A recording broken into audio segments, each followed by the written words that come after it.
இந்த பார்ட் 1 பார்த்தீங்கன்னா நடப்பாக தான் போயிட்டு இருந்துச்சு. என்னன்னு தெரியல, நடுவு சில பிரச்சனை சரி உடச்சி அறிவோம். யாருக்கிட்டே நாங்களும் கதை உடச்சிட்டு தான் வருவோம். எங்கள் வீட்டு கதையவே நாங்கள் உடச்சிட்டு வருவோம். நல்ல கதை எடுத்து ஓட்டலாமா சொல்லிட்டு ஓட்ட பார்க்குறேன்.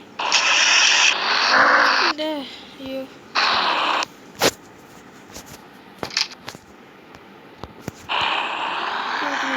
என்ன பண்ணுங்க, அந்த காரை எடுத்துட்டு நம்ம ஒரு சாதாரண ஈவனாக போய் நிற்கணும். அப்போ என்ன ஆகுதுன்னு ஒரே நிமிஷம் காரை விட்டு இறங்கி இந்த கண்ணு இருக்கிறது பிடிக்கல. இப்போ இருக்கும் டே சுட்டு தள்ளிடும்டா போடா தாண்டா வேண்டியது பாருங்க. ஐயோ டே பாட்டு போய் ஓடுற சாவுடா ஓவரா பண்ணுறேன். எனக்கு பிடிக்கல. போலீஸ் தருக்குது ஓடி சுற்றி சுற்றி சுற்றி சுற்றி